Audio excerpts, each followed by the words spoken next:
Queers? What's on the big gay agenda today, Theora? Well, today we are finally going to talk about Red, White, and Royal Blue. Woo! Yay. Yeah. So, because of the strike, we couldn't, we didn't want to do this sooner / when the movie came out because scabbing is not cool. So we've waited to do it now, and we're going to talk about the movie and the book together because there's some fun differences and similarities and stuff, and we figured we'd just do it all in one episode. So if you have or have not seen or read the book, like, we're going to talk about both of them. So just a warning, if you're planning on reading one and don't want to be spoiled. There's a lot more in the book, so make sure you've read the book if you want to read that book. Yeah, exactly. So and you mind spoilers. If you don't mind spoilers, that's fine. Welcome. Yeah, because we're going to talk about all of it. So, what is Red, White, and Royal Blue? If you're not familiar, it first started as a novel written by Casey McQuiston, and it was recently adapted into a film on Amazon in 2020, released in 2023. Overall, what it's about, it's this, like, I'm going by mostly the book when I'm describing this. So it's like a rivals to lovers rom-com starring Alex Claremont Diaz, who is the current son of the President of the United States of America, and Prince Henry of England. Not the crown prince, but like the second prince. These two were basically public figures since they were children, and the rivalry started a little differently depending on if you watch the movie or read the book. So it starts when Alex was in the book, when Alex was 13 due to a royal snub at the Rio Olympics. If you watch the movie, it started at the 2021 Melbourne Climate Summit. In the movie, it's a few years before the movie starts. But regardless of how it starts, since that time, the two have been fostering this rivalry until fate intervenes. And the two reunite at the royal wedding of Prince Philip, who's Henry's older brother and like the crown prince. And a $75,000 cake incident ensues and is caught on camera. That's the basis of everything, though. Right? Yeah. Fuck you, social media. It's really the catalyst. It's like Archduke Ferdinand's assassination or the cake incident. Yeah. So it's a little less murdery, but politically pretty damning. So because of this, the two are forced into this PR scheme where they have to behave as best bros.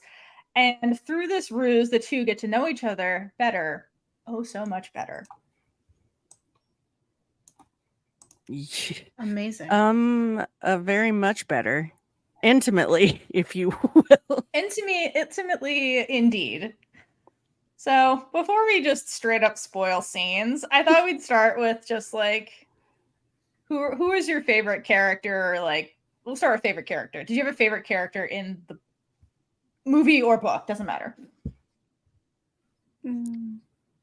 I guess Kaitlynn, go, since I saw your mouth open. No, you can go. No, I was just gonna say Henry. Period. I have a thing. I may have an obsession with, like English history and different time periods in English history. You know, so Henry's going to be my obvious favorite. Plus, he's just sarcastic and adorable. I mean, they're both great, but I'm Alex over Henry. Well, obviously. But neither one is my favorite. Who's your favorite? Zara and Amy. Okay. That tracks for Kaitlynn. I just really like their lines. Their humor is freaking hilarious. And there's one point where I think Alex tells Zara, like, I could kiss you right now, and she's like, touch me and die. No, that was all. Yeah. What about you, Thay? I agree with Henry. Henry is my favorite. Alex, so I do like his character. I especially like him in the book because you get both of them in the book, really, because you get more in depth about like why they are the way they are. And the book is written in Alex's point of view, so you're very much in Alex's head. And like the first time I read it, I was like, wow, Alex is really like full of himself, and I don't know if I'm digging this. But like, to contrast him with Henry, who's very repressed, I like the repressed character. Usually, that's who I enjoy. That is our jam. My jam. And to prep for this episode, I want to do a little show and tell with the collector's edition of the book, because I heard there's extra chapters in it from Henry's point of view. And there are, but I just kind of want to, for those watching at home, if there's a collector's edition, and this thing is beautiful. So if you're a big fan of this and you weren't aware, I highly recommend going to get this. It's really cool. So if you take like the cover off, just it's blue, it's a hardcover, and it says history, huh? And on the back, that we could make some, like, it's so cute. And I love that. And this came out before the movie. On the inside cover, backside cover, there's illustrations of them. The turkey. Adorable. The turkey. It's so. I wasn't expecting this to be so freaking cute, but like the ones on the back too. Like, I know. I like that one. Yeah. I love that the history is on it because know. it was such a big part of the book. You don't see it at all in the movie, right? I love it so much. I'm very happy that Thea's like the mistress of finding what's on the under the book's dust covers. Because she takes those off to read them. Well, I took it off, and then I was like, "What?" Like I wasn't expecting that. Yeah. Because I don't like to ruin the dust covers. But you get an extra, like I think 50-ish chapters, and it basically spans like 5 years. 50 chapters? Oh no, 50 pages. Sorry. Okay. 50 pages. I was like, "That's a book." See, they're chapters. There's only 50 chapters in the book. 50 pages. I'm sorry. Didn't mean to get everybody excited about that. And it basically spans like 5 years after the book ends, and it goes through like their life, and like, spoiler, they end up getting engaged and like married. Of course they do. And it just goes, Henry's just having all these like memories, and it's getting his point of view is really cute. I love him. I thought it was his point of view like during the book. So that's interesting that it's like a continuation of it. Yeah, but she switches to Henry, which is very cute because you don't really. So it's like them in New York and like. Oh, did I say Alex? No, you said Henry. Henry. Okay, cool. I have a habit of mixing people's names up. And there's a queer spoiler at that section, and I'll spoil you guys when we like get to it. Which is fun. Okay. So, all right. You didn't really. David's not your favorite, Kaitlynn? David's also enough of David. Huh? We didn't get enough of David for me to like have him be my favorite. Like that's now if David had his own scene and subplot, like, but we saw more Zara and Amy. But I wish we also saw more Beatrice in the movie. Yeah, I agree. Because the movie, Beatrice is enough. So much more in the book, and it's just the relationships. I have this in another section. It's really hard not to like skip sections. I know. Anyway, that's all right. But yeah, I agree. I understand why the movie had to like cut things and condense, which is why I'm glad we have the book, because it fleshes out a lot of other things where it's like, oh man, I wish we had that, but for time wise, I get why we don't. Yeah, there's a reason why all the other plots were cut out. That I'll talk about later. A lot of them were super cut out. So speaking of book versus movie, let's jump first to Alex and Henry, because like they are the center of both things and very much the center of the movie for obvious reasons. So what did you think of their rivalry, quote unquote, specifically between like the book and the movie? So I have thoughts about this. Wait, hold on. I'm just okay, because we skipped our favorite moments. But okay. I guess what's your favorite? I thought that was later, but that's okay. Okay, what was your? Sorry, go back. What was your favorite moment of the book/movie? Well, I mean, you brought up the dog, so it was when Alex doesn't like the name of Henry's dog, and then it ends up with him looking at photos of Amy's dog. And it's just the whole scene and the way she's like, hey, I forget what her dog's name is, but But she's like, oh, Alex says like, but he's really cute, and she says, yeah, he is. You want to see a picture? And then they just start looking at pictures. That was a cute moment in the movie. It didn't exist in the book. I did like that moment a lot. Yes, I was very upset that that was not in the book, so I'm really glad they added it, because Amy took over Cash. Yeah. So Cash is in the book Alex's main bodyguard, and he's like a big, huge, like Texas guy. And then Amy's there too as another bodyguard / Secret Service worker, but they just got rid of Cash and I think that's supposed to be Amy. It is Amy in the movie, but they've erased all of Amy's character in the movie. But I'll rant about that in another section because that's one of my. They didn't actually. They didn't. Mm-mm. It's not really mentioned or anything. It's not explicit at all. Right. So I didn't like that. No, but it's Amy is played by a trans actor, and they're a big advocate and do a lot of work for the community. So that was my input for that. Excellent There's another input. Thank you. There is also when I know you were like, this is in the book, not the movie. When I know Alex is full of himself, but he doesn't want to hear the tabloids. He wants his sister to read him fan fiction about himself. And, yes. I love that. And it just makes me wonder how many people read fan fiction about characters they play. I feel like you have to be curious. Yeah. I mean, I think a lot of people kind of go dabble into it a little, and then they're like, okay, I'm good now. And they get to that one and they're like, okay, we're just gonna put that away. Yeah, exactly. But anytime fan fiction shows up in a story, a book, or a movie or whatever, I'm there for it. So yeah. All right, now to Alex and Henry, unless you guys have a favorite moment you want to talk about. I do, but they're like, I wrote them out in later sections. I have favorite scenes.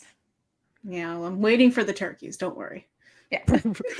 But I do really love in the movie. I agree with you. The Amy Alex moment on the plane about looking at pictures of dogs. That was one of my favorite moments. That was really cute, and it wasn't in the book, which made it more special. Honestly, one of my favorite moments in the book is probably the karaoke scene. I prefer that scene in the book than the movie because there's a lot more going on with the other characters, and like Henry's in like that robe, and yeah, I like that scene. It was much more of like an open and free Henry because of the context versus like the movie did it really quickly, and it like meant the same thing, but it didn't have as much depth of like Henry really being like unabashedly himself in that moment. Yeah, all the montages you see in the movie are like basically separate scenes in the book. Yeah, totally. But Alex and Henry, I feel like their rivalry is fairly similar in both things because I mean it's based on them. But I feel like Alex seems more open to being bi in the movie than in the book because it takes him a lot longer to like kind of accept himself, and he was like trying to convince himself he wasn't straight for a while because in the book it says straight people he thinks probably don't spend this much time convincing themselves they're straight. I love that line. It's such a good one. Yeah, go ahead, Brie. I was just gonna say that I really enjoy that they kept the same, I guess I'd call it flavor of their rivalry, and how I think you can tell that they read the book, I really think the actors read the book. So honestly, it shows. So that was pretty much, yeah.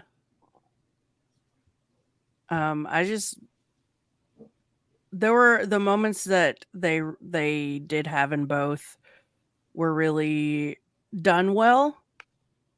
And I think that we're just kind of people that really like all of the background info. So there'll be times when we're like, well, it's a shame that we don't get to see that. So, but I did think they kept the flavor of the rivalry.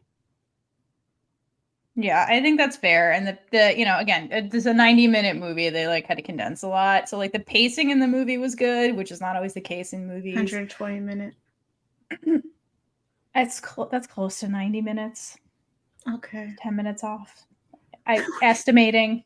I said 120, not 100. Oh, sorry. Whatever. You know what I mean. Versus a book, like a 400+ page novel. Right, like, yeah. you know, you're gonna have to cut things, like obviously. So I think the pacing was really good, which isn't always the case. What I didn't really love is that like I don't like how they changed the rivalry like when it started, because in the movie, because they made it like almost a couple years before the movie starts. So it's like they haven't been rivals for that long, which doesn't like add to the tension of the rivalries to lovers trope, because in the book that started when like Alex was 13 years old. So it's like been a decade that they've like been in this situation where there's like tension, and like Alex like kept a picture of like from a magazine of Henry, and he's like, I don't understand why, but I can't stop looking at this picture. And it added to the whole tension part because it's been going on for so long. I guess in my brain, when watching the movie, because I assumed that was the case for some reason. Like in my brain went, oh, okay, so they've known of each other for even longer than this, and I don't know why in my brain I just thought that.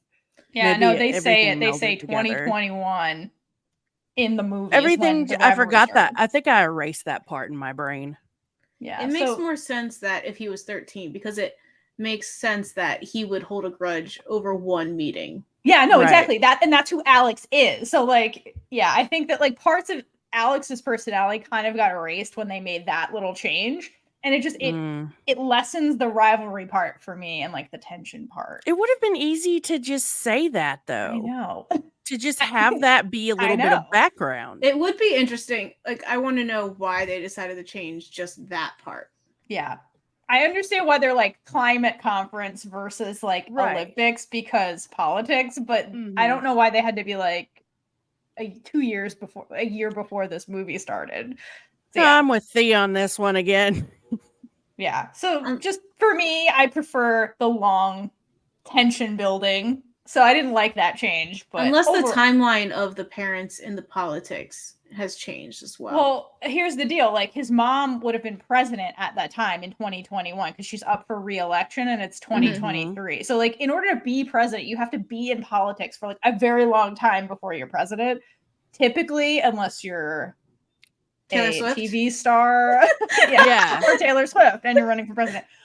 But like Alex's mom, because like he mentions too in the movie, she's like, you were the first female senator and like all this. So like she's been in politics for a long time. So easily it could have been like, I was with my mom at this conference and I was 13. Right. Like, easily could have still kept that. So I just don't. Because she would have had to been super high profile within her party to even be considered for a presidential run.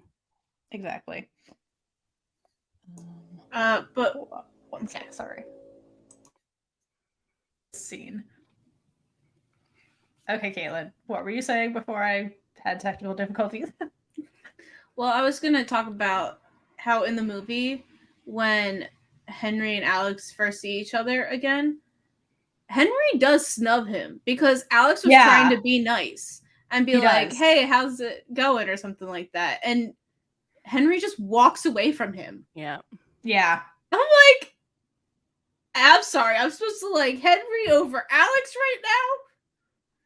I understand why you guys like him. I like him. It's not like I don't like him. It's just that Alex tried harder. He did. And then drank too much. But yes. It all went downhill from there. Yeah, that was definitely more overt in the movie, the wedding scene. One thing I will add, so when talking just about their entire arc, like the rivalry to lovers thing, one thing I liked a lot better in the book too was like you mentioned the quote where Alex was like trying to process all of this. There's more processing that happens in the book versus in the movie. In the movie, he tells Nora, and he's just like, I've already hooked up with a guy before. So it was like he was kind of already there, and it wasn't, which I kind of like the change because then it's not about Alex coming out. Yeah. Which is totally but he fine. still did.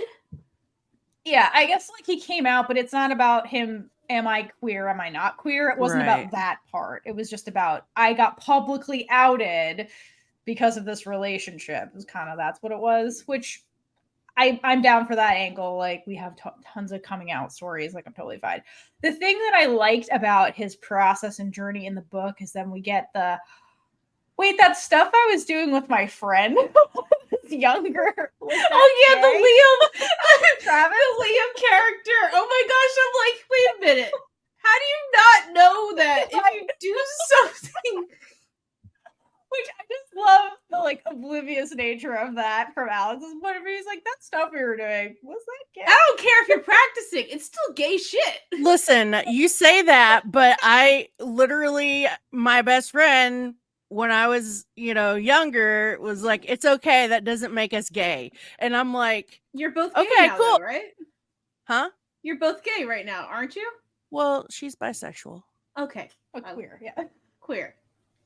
But yeah, so I like the whole stuff with Travis, and I liked Travis's character. When Alex called him, he's like, what the fuck are you calling me? like that character. And the fact that Alex was like looking back through his life and he's like, wait, I've been doing queer stuff this whole time. I've been pretty gay. I didn't even know it. Gay. That was me. I mean, like, I literally said that to myself, that doesn't make me gay. The guy was so like not very nice when he called. I mean, to be fair, it's really weird to get a call from the president's son out of the blue. Yeah. Who probably you knew that it was gay shit and he didn't, and he was probably playing. You're like, excuse me, you didn't. Right. Well, whatever. It's like it seemed like they parted ways like way back when, and like Travis went on his gay journey, and Alex was like, I'm not gonna think about this, and like so there's some tension there, unresolved tension. So it's not weird for Travis to be like, oh, why the fuck are you calling me? Like, I get that. Why? If his name is Travis, who is Liam? Oh, Liam. Sorry. Okay. Sorry. I just wanted to make sure. Liam. I'm like, am I remembering this? There's a lot of characters in the book. No, there's a lot of names, and just like Travis, Texas, like it's just in my brain. So Liam. Sorry, Liam. That's why I kept messing. When we were doing Heartstopper, I kept calling Isaac in the beginning Liam because I was reading this book and I kept just mixing up the names. So I apologize. Liam, not Travis. There was no Travis. Sense. Theora also just has trouble with names in general. Yeah, I'm bad with names. I also didn't read the book, read it. So like things commit to my memory better when I see it. Okay. And or write it. I can't I was audiobooking this until I found the collector's My brain will just go, whew, what is that little dot on the wall? And then I will miss half a chapter. So I listen to them while I commute. So like yeah. So I mean, I would understand that commute. Yeah. So anyway, so that's why I screw up names a lot. Just if I don't see it, it's harder to stick in my brain. So sorry, Liam. That's why I put the subtitles on TV now, because I can remember people's names better now. Oh my god, I need to do that with Wheel of Time because I keep missing stuff, and I'm like, what were those words? Helpful. Except for one thing in a future episode, I'll tell you. Like it gave away like a fairly big plot line for the episode. I'm like, well, damn it, subtitles. And then it switched back, so you did, in case you didn't miss it. You missed, whatever. Anyway, I put emails here because I wasn't really sure where to put it, and apparently I thought that was like their rivalry because afterwards, this is Rivalry 2 Lovers, the whole arc. So okay, fine. All right. So the emails, one thing I really enjoyed about reading all the emails in the book was that they always signed it differently. Mm-hmm. And the amount of things that Alex came up with to do the acronym HRH, I didn't write them down, but like they're all hilarious. And it's never once His Royal Highness. But one of Henry's emails is for first son of making me spill my tea in said early morning meeting. And it was always great. And then they also include lines from other public figures' letters, which I find really ironic considering their private letters. And now theirs are out. Oh, that's a really good point. Yeah, like the Hamilton one. But I did like that in the book too, because it again, it adds to the depth of like queer historical people have existed since forever. And also like it shows how much like the two of them really do care about history and things like that, which I like that aspect of their characters. But that's funny, the irony of like these are private letters and you're reading them and they're about to go public again. So Yep. But I knew they were screwed when they're like emailing each other this shit. I'm like, guys, you never write this stuff down. Like, yeah. Come now. Okay, the things that they wrote down in those letters. Yes, the things they wrote down in the letters. Oh dear Lord. I mean, to be fair, if I was them, I probably wouldn't think about it either. But like, you're sharing stuff that's covered under an NDA with each other, who he definitely doesn't have clearance to know about this shit. Yeah. And now the whole world, like the things that the world risque. knows about in those letters. Oh, they know. They know many things. Why did Henry spill the tea, guys? They all know. Like, they talk on the phone too. Why did they just talk? Because you always want to be talking to each other. It doesn't matter if like you can't talk on the phone all the time. So I meant the secretive stuff. There's no paper trail. That would be smart, but they were having hormones, and that makes you not smart. They were having horny thoughts, Kaitlynn. That doesn't lead to good brain activity. I mean, it's easy for us to say after the fact, right? Yeah. So. or not being in their position. Yeah. Yeah, put us in their position, see what happens. All right. So one thing I want to talk about that's, I guess, book versus movie is the White House trio stuff. So the White House trio does not exist in the movie. So the characters in who compose the White House trio are Alex, obviously, Nora, and then June Claremont Diaz, who's Alex's sister, who was cut out completely from the movie. So I just wanted to, what were your thoughts on like the existence and non-existence of the White House trio? Okay, so the first thing I ever wrote for this section is like I get that time is limited, but I really wish that there was a subplot for the other characters because it erased so much in the book. And I get that the book is big, but then I read something that the director said that he always wanted to be just Alex and Henry. So anything that wasn't centered around them was going to get cut. Yeah. Because basically he was a huge, Matthew Lopez was the director and is the director. And he's a huge fan of the books. And this is basically his fan art for the book. So he's like Alex and Henry all the way. However, I still would like the other characters. I want a whole ass other movie for the other characters. I do too, and I'm like, even if there was a sequel, you still couldn't do all the things that like when it happened when they were outed because of all those secrets. And it's just there's so much that happened that they couldn't even do. But I would like to see a spinoff for Beatrice and Nora. Anyway, I think that it's okay that they combined June and Nora, but kind of. They needed to change Nora more. They needed to make her closer to Alex and be a sister figure. Because one of the things that was so meaningful is that in the book that Alex and Henry both had an older sister that they wanted to protect themselves. And so they bonded over that connection as well. And they just don't have it. Yep. So there's less that connects them. Yeah. The Nora Alex thing didn't read, I feel, the way it was supposed to. It didn't seem like a strong bond for all the reasons you just said. And it was like Nora, and in the movie, the way they explain why Nora's there is they're like, she's the daughter of the vice president. Mm-hmm. So like, that's the same kind of thing of being, to me, as the Rio Olympics to the 2021 climate conference change, it reduces the depth of their relationship because it sounds more like situational, like they're forced together because their parents are in office versus like they were childhood friends too, like Nora and Alex, and like they grew up together and like they dated a little bit, and like when he gets in the publicly outed, she volunteers to be the beard for a minute. Mm-hmm. And so like it shows how much trust and everything is between the two of them, and I feel like it just completely goes away in the movie, and it's just like it's almost like Alex is completely by himself, like more so in the movie than he is in the books. but like they don't really dive into his like isolation plot line, which I loved in the book. So like I don't know, Nora was like there to deliver lines to Alex versus like be a person, which I didn't like because Nora's a very cool character. She was just not given enough. Like at one point we forget about her in the movie. I feel like was she even there at the election in the movie? Because she didn't have a line. I don't remember. She might have been sitting on a couch, but like there's no lines from Nora. I understand cutting June. Like I really do. Like if you're just trying to make this all about Alex, like sure, cutting June was fine. But yeah, like Nora was not the same like character or like did not have the same kind of familial relationship with Alex that she should have had if you're cutting June.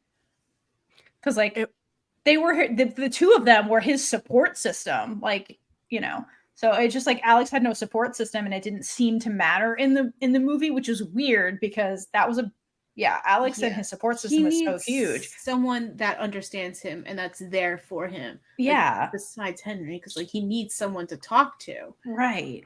It reads very surface on screen. Exactly. Yeah, it's two-dimensional. It's really sad. Yeah, and like Beatrice too, like she's kind of big. She's again, which I understand in the movie why Beatrice is also like two-dimensional. She's like Nora. She's just like there to deliver lines to Henry. But because like this is mostly from Alex's point of view, like even the movie reads as like an Alex point of view thing. So like Beatrice is going to be even less of a thing in the movie because like it's mostly centered around Alex really, and then Henry kind of orbits Alex. What I had to do is I had to think of the movie as a fan fiction. Once I realized like that Matthew was like a huge fan of the book and that's basically what he was doing, I was like, okay, if this is a fan fiction, this makes sense of why these characters barely have anything to do with it because you erase stuff basically. Yeah, like you just to center the ship. Give it a different perspective. No, that's so good. That's really what it is. The movie is super a fan fiction. Yeah, so like it definitely helps, I think. But you have to have read the book as well, because I think this is kind of I like that you got to read the book first, because it's more of like when I watch something, I like watch it and then go read the fan, because you're not going to read the fan fiction before you see the show. Yeah, exactly. So it's basically backwards here. Yeah, I got the canon, then the fan fiction movie. Yeah. So, okay, so we didn't get June and Nora, really, the OGs in the movie, but, like, what did you think of them, I guess, overall, as characters? Just real quick, the book does a great job explaining the roles of each of them. Which, Yeah, so agreed. Alex pushes them, definitely. Alex pushes everybody. He does. June steadies them, and Nora keeps them honest. And these are all pillars of, like, things that they need, and so like that's what we're missing basically in the movie. But I really loved the three of their relationship because I mean they're very isolated in sense, all of them, because of who their families are. Yeah, exactly. So them being together and being so close to the point where Nora is willing to date Alex just to be his beard, and then June also June is Henry's beard. Yeah, exactly. It's just, it was so meaningful in the book. And I do love them. I love the relationship of all of them. Yeah, I agree. Hit the nail on the head. I like that they tried to keep Nora's like nerdiness in the movie too, because she's like this data whiz. And they did try to keep that, like some of her language was like, well, statistically, you're like 99% bisexual or like whatever. Or like they kept that kind of language in there to be like, yeah, no, it's Nora, the data girl. Cause that was her big contribution to like the campaign. Like she did all the numbers for like polling numbers and things like that. And she's like a really important person in the campaign in the books. And so they kind of kept that, but like, again, erased her plot line. And they kept the drinking game. Yeah, that too.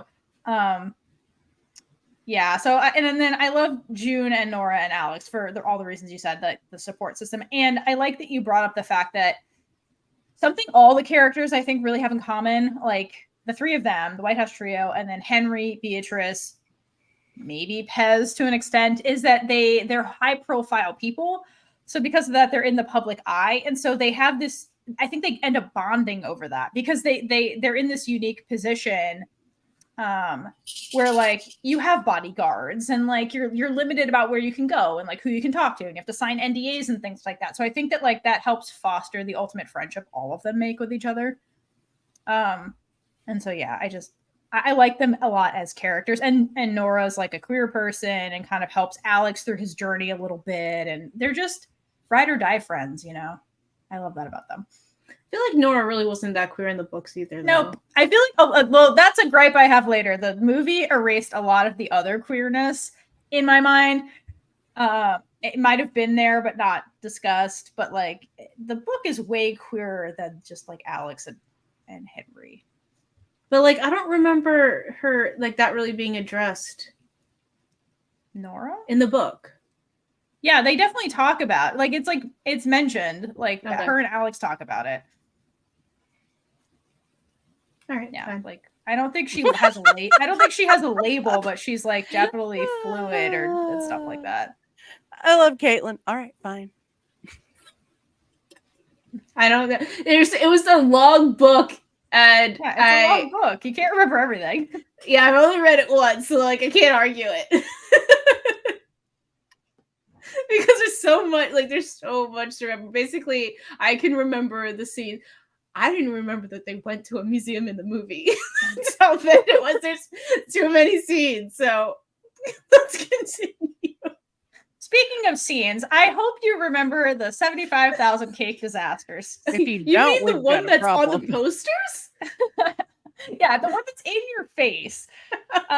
Okay, so I thought this was a notable scene to talk about because it's like the PR scheme that really like kicks off.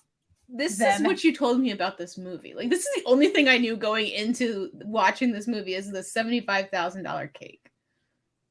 Yeah. So basically, like it's the wedding cake at Philip and his I forget the woman, Margaret. It doesn't matter. And his wife's cake or whatever at the royal wedding. And Alex and Henry, of course, get into a kerfuffle and they knock over the cake. And it gets leaked to social media because of phones and the press and stuff. And so the PR scheme is born from this. And the importance of this is that Alex's mother is up for re-election. So she's ending her first term as president. And so in the United States, you only get to be president twice, basically. And so she's kicking off the campaign. And so what a wonderful time for her son to like topple over the royal wedding cake. I mean, that's what you have kids for, right? To bring interesting stuff and to keep you on your life. Oh my God. Okay. So thoughts. I have a gripe about this scene though. Do it. All right, let's hear it. Because I feel like the media blew this out of proportion. Of course. Like cake gate. Of course. Like, come on. All right. They're acting like Alex went into this building, was like, that cake, I do not like it. Let me push it down. All right. No, it was a freaking accident. Okay, maybe you shouldn't use it as a drink table and get icing on your hand and then get the icing all over the prince because that probably not in itself. But I believe Henry also puts the glass on the cake. So it is equally their fault. However, it was an accident. And I think that the royal people were not that smart because they should have just had a fake foamy cake and had one little spot that was actually cake for the couple to cut out and like, you know, smash in the face, but that's probably not royally. And so that's American. That's an American idea. Whatever. I don't care. Okay. And then had a bunch of sheet cake in the kitchen cut up and it would have been a lot That's cheaper. the most American thing I've heard. We got a bunch of sheet cake in the kitchen. I'm just saying, like, it would have been cheaper. It would have not had this incident happen. Oh, but their secret would have been out because they would have had sheet cake instead. Yes, you can't have sheet cake if you're royal. Didn't you know that? I love that the whole point is extravagance. Yes, I love Kaitlynn. The fact that you're so charged up about the fake, the scene and the fictional PR thing. That's my favorite part. Because I went into looking at the most expensive cakes for this scene. Like, because I was curious. Yeah. So Prince William and Kate's cake cost $80,000. Jesus Christmas. Diana and Charles. Charles. They had like 27 cakes, I believe, and one cost 56 grand or 60, something like that. It might be 90 something. Mm-mm. And then, hold on, let me get this, because this is ridiculous. This wasn't an actual wedding, but it was like the big gay wedding show. Mm-hmm. Okay. It was either, I think it's $50 million for this cake. Why? How did you do that? There was crystals on it. Also, Why? I didn't really crystals or something. No. I think so. Another person had Swarovski crystals on their cake. At least it wasn't on their person like Doja Cat. And this is why we're all poor, guys.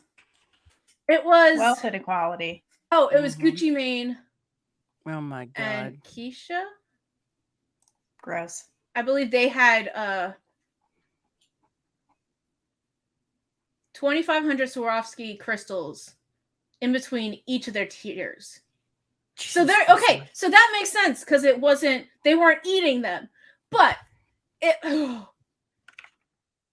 you just look, if anybody listening, watching, go just look up National Gay Wedding Show cake. It cost $52 million. Yeah, it does not look like it should cost that much. I don't understand how this costs that much. Kaitlynn, you're gonna have to put up an image of the cake. I just sent it to you. I mean, for the people. They can do the work. The audio people have to do the work. We'll decide later. But it just makes no sense. It was an 8-tiered cake decorated with a meager, that's what the article says, meager 4,000 diamonds. Oh, that's why. There's fucking cheap. Gems in it. It looks like something I can get at the grocery store. Exactly. This looks like it does not look grocery store cake. No, I'm not saying they messed up the bottom cake, but I'm sure a lot of work went into this. I just don't understand where all the crystals are. Like, are you eating the crystals? Yeah, absolutely. I mean, I'm sure whoever made this spent an enormous amount of time doing it. But yeah, what the heck are you doing with on the crystals? cake needs to be edible. Exactly. Because are people painstakingly taking off crystals and then selling them on the black market? I don't know. You get to keep the crystals and take them home. Or did no one eat the cake and it was just for show? Well, I mean, there's that too. I love this conspiracy. $52 million. That could have bought a lot of queer media. At least we could have done we could have started a production company. Yes, well, at least Alex and Henry did not ruin a $52 million cake. It was only $75 grand. Sorry for on par for a royal wedding. The detour. Okay, continue. It's just a super classic rom-com type scene, and that's why it's my favorite. Just because as soon as that happened, it's when I knew I'd like the movie, and it's when I got really into it, is when all that went down, because it was so classic, and you don't get that in queer rom-coms. Like they're usually not that. I mean, it's cheesy, but it's well executed, and that's the point. In my head, I was just like, wonder what it's like to have a huge cake like that fall on you. And then I just really wanted to have a food fight. Well, maybe after the strike, we can ask the actors what it was like. Okay, so another scene I kind of wanted to talk about that I think was big and monumental is like the hospital. So then after the cake incident, they do a joint PR thing at a children's hospital. And I think this is where when you first start to see like the depth of Henry. So in the book and in the movie, Henry purposely goes into the cancer ward. So in the movie, you see him talking to this girl and she has like a headscarf on and like indicating that like she has leukemia and things like that. So, and in the book, I think maybe in both, it's the reason he does that pretty habitually is because his father died of cancer, pancreatic cancer to be specific. So Henry, to pay homage to him, visits like cancer wards. And I think for me, the fact that he does it so often really like you start to see like the depth of Henry's grief really over his father, because like they were really close and things like that. Yeah. I really like this scene. It was just very cute. One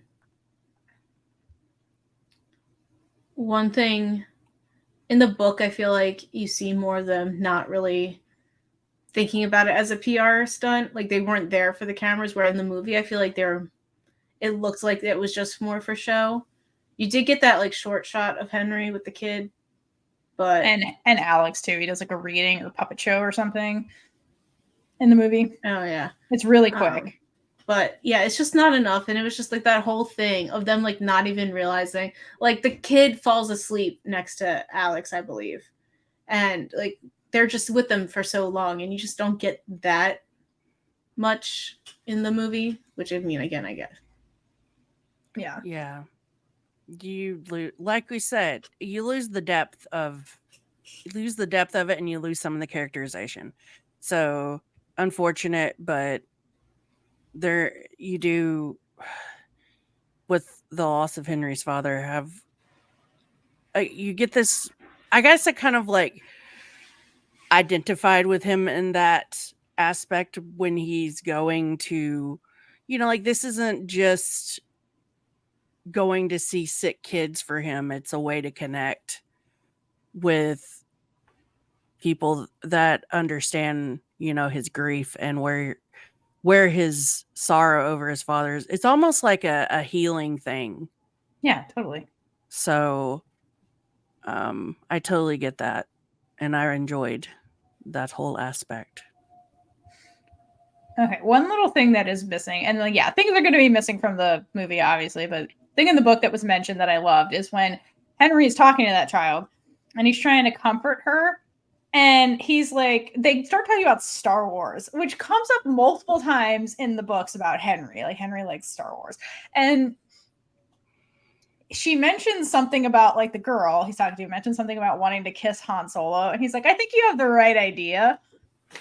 And okay, so what I love about this is, first of all, it's like, I see you, girl. Like, and Alex is compared to Han Solo a lot during the books, so it's like foreshadowing.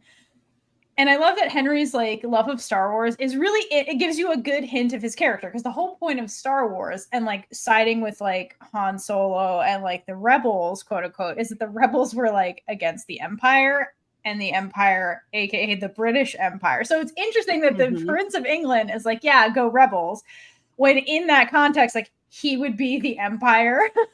So I do like that. It tells you kind of like who Henry is, where his values lie, because he does things in the books like start like youth centers and things like that. Like he doesn't take the royal money. Like he doesn't act like a typical like heir to the throne, I guess. And so the other comparison I love is that Alex catches on to this, and like then Henry gets like the Leia comparison, because again, princess royalty of the rebels. So I love that with Henry. And I just love that banter like just continues, because there are definitely parallels between like those two characters. So I like that it starts here, like in the cancer ward, and it just like kind of keeps going throughout the book. It's cute. Very cute. And that's the thing about injecting pop culture references into books. For me, there has to be like a really good reason for it to be there. And there's a really good reason. So yeah. 10 out of 10.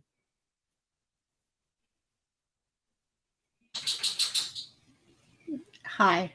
Hi. Sorry.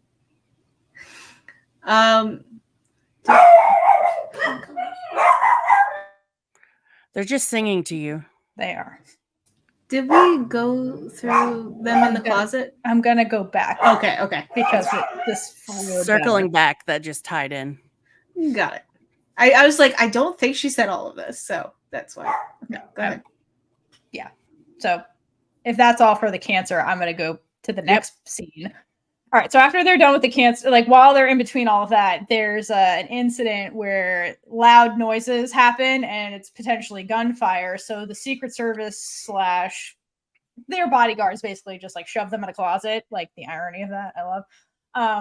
While they handle the situation to make sure like the two are not in actual danger. And what I love about this scene is that this is really the first time ever, regardless of book, movie, that they are alone out of the public eye. Like it's the very first time. And I think this is a moment where Alex really sees behind Henry's mask, because a lot of the tension from Alex's point of view is that Henry appears a certain way. You know, he appears very like standoffish and like not, and he's always like, he's not even human. He like doesn't have a personality and all this stuff, but it's like Henry's a royal and he has to act a certain way in public. And this is the very first time they're not in public. And so Alex sees Henry kind of like the real Henry for the very first time. And to me, like the humanity of Henry in the scene all circles back to like why they're in this hospital in the first place. It comes back to the death of Henry's father. And the reason the snub happened in the first place that Alex has been harboring this grudge over is that Henry was upset over his father's death. And he's like, I couldn't be around anybody at that time. Like I was so lost in my grief. And it's something that Henry carries forever, is the grief of his father. And so like to have the context, Alex is finally like, oh, well, now I kind of like, I was kind of being a dick to you. Like, I just didn't know that part. And there's parts during, towards the end of the book, after they deal with the public outing, where Beatrice and Alex together are discussing Henry's grief. And I think it comes back to this very first moment when Alex learns about this. Beatrice mentions to Alex that, Henry and her were very young when their father died. And she's like, the type of grief that Henry feels, that we were feeling, basically like we were feeling it at a time where like your brain isn't even fully developed at that time. And it's like impossible to cope with that kind of grief. And it's why Henry throughout the book, throughout the movie, has these dark days and these depressive episodes. And Beatrice basically says that it's all back to this trauma because, you know, Henry doesn't know how to cope with like bad things when they happen now because he was so severely traumatized at his time when he didn't know how to deal with it, and that kind of stuck with him. And having this bad thing happen so young, she's basically like, every time he feels something bad, like everything bad feels so monumental, just like the loss of his father. So it's very easy for Henry to just spiral more than the average person. And he's somebody who's always going to carry the grief, and that's just who Henry is. And what's so beautiful about this, when Alex hears the full extent of this later with B, he's basically like, he doesn't judge Henry for that.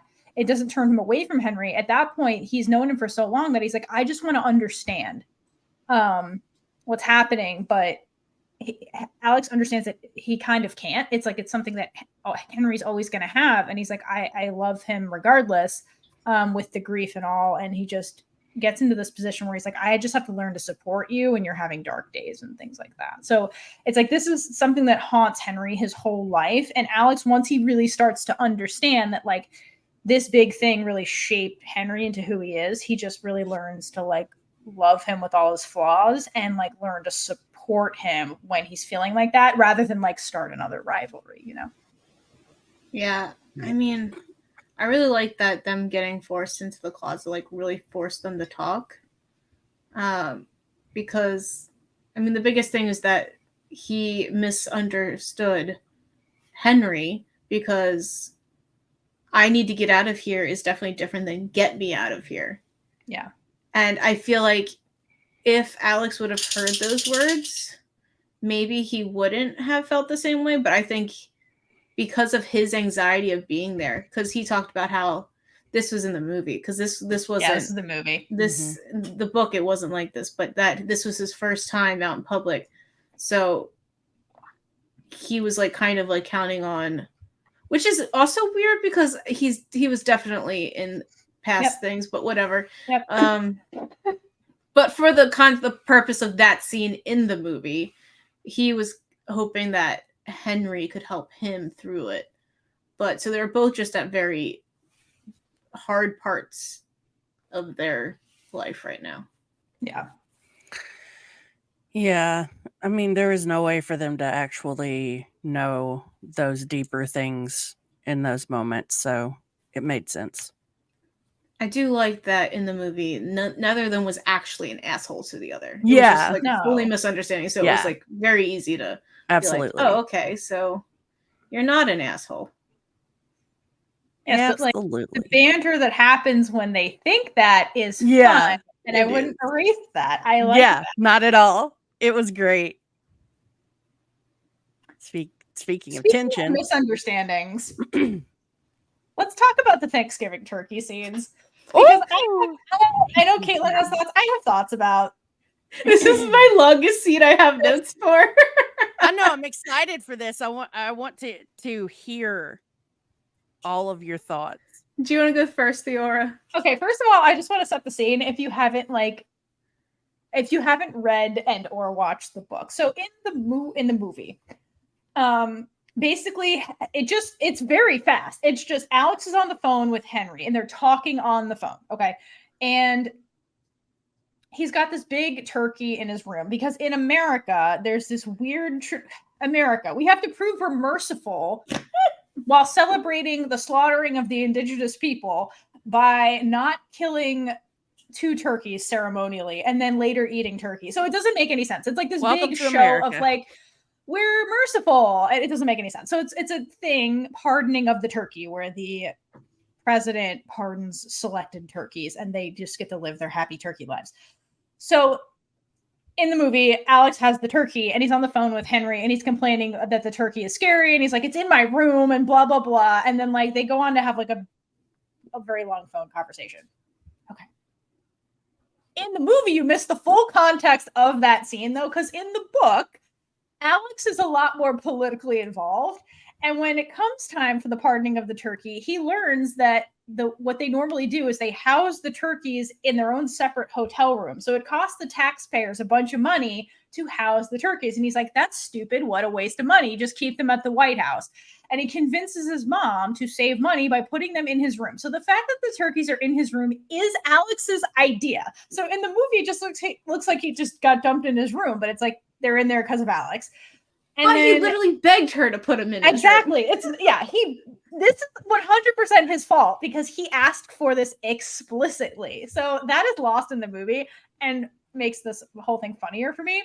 And because he's so freaked out about the turkey, he calls Henry, and it is the very first time they talk on the phone. So that context is also lost in that scene in the movie. So I have a problem with it because it removes the importance of the fact that they're on the phone with each other. And that was actually really huge because they had never really done that before. And it turns into this extremely long phone conversation they have. And it's a very meaningful moment that is, the context is lost in the movie.